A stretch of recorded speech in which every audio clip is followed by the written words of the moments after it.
स्त्री को देखिए कितना पतिव्रत धर्म, यमराज से भी अपने पति को वापस लौटा लिया।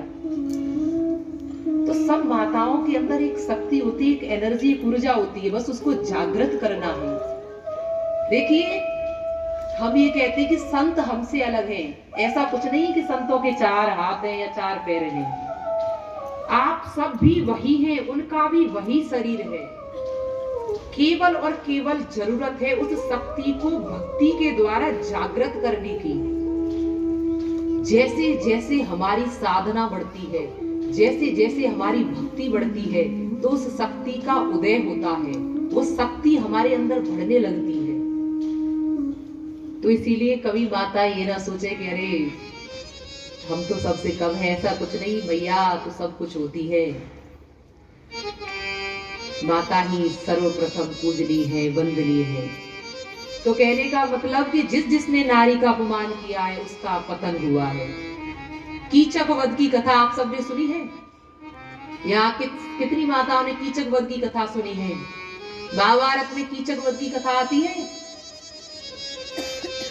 मुझे लगता है भैया ने अभी महाभारत अच्छे से देखा नहीं है। चलो कोई नहीं।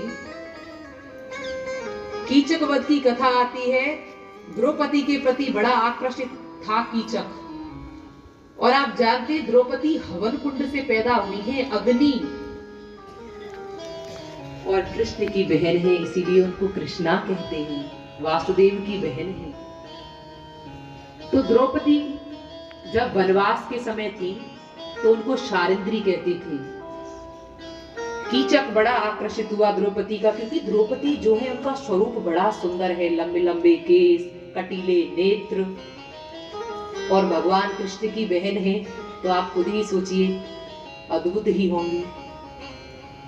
तो कीचक का बड़ा आकर्षण था द्रौपदी के प्रति, और पत्नी के रूप में उन्हें देखना चाहता था।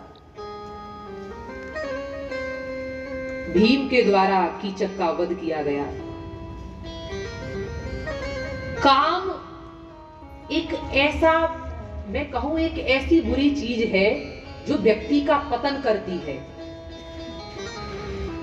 काम भी देखिए, यद्यपि काम क्रोध लोभ मोह ये होने चाहिए, लेकिन जैसे धर्म के अनुसार बताए गए हैं वैसे। आप गृहस्थ में रह के काम का भोग करिए तो वो धर्म माना जाएगा। धर्म अधर्म में इतना ही भेद है, कार्य सब वही होने हैं, लेकिन यदि शास्त्र के अनुसार करे जाएंगे तो वो धर्म कहे जाएंगे, और मनमाने ढंग से आचरण किए जाएंगे तो वो अधर्म कहे जाएंगे।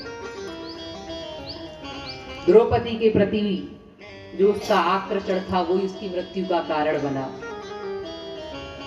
तो कहने का मतलब जिसने नारी का अपमान किया, उसके प्रति गलत दृष्टि रखी, उन सबका पतन हुआ। ये महाभारत का युद्ध हमें शिक्षा देता है। आज भागवत जी में महाभारत का युद्ध अपने बिल्कुल अंतिम शिखर पर पहुंच चुका है। कौरव और पांडव दोनों सेनाओं के बहुत योद्धा मारे जा चुके हैं। भीमसेन ने अपनी गदा से दुर्योधन की जंगा तोड़ दी। अब तो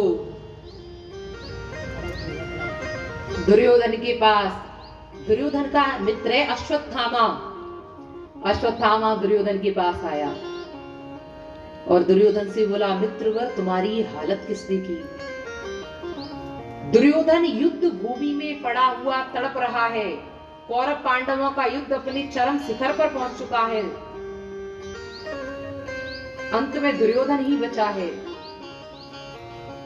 अब तो दुर्योधन अश्वत्थामा से कहता है, केवल तुम ही एक आश्रय हो, यदि पांडवों का कुछ बिगाड़ सकते हो तो अब तुम ही हो। अश्वत्थामा को बड़ा क्रोध आता है अपने मित्र को देख करके।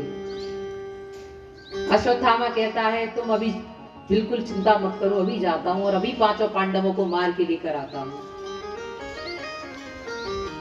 एक बात देखना, याद रखना हमेशा, कि जिसके भगवान सहायक हो उसे कोई मार नहीं सकता। यदि गोविंद आपकी रक्षा करें, कन्हैया आपकी रक्षा करे, तो आपका कोई बाल वाका करने वाला नहीं है।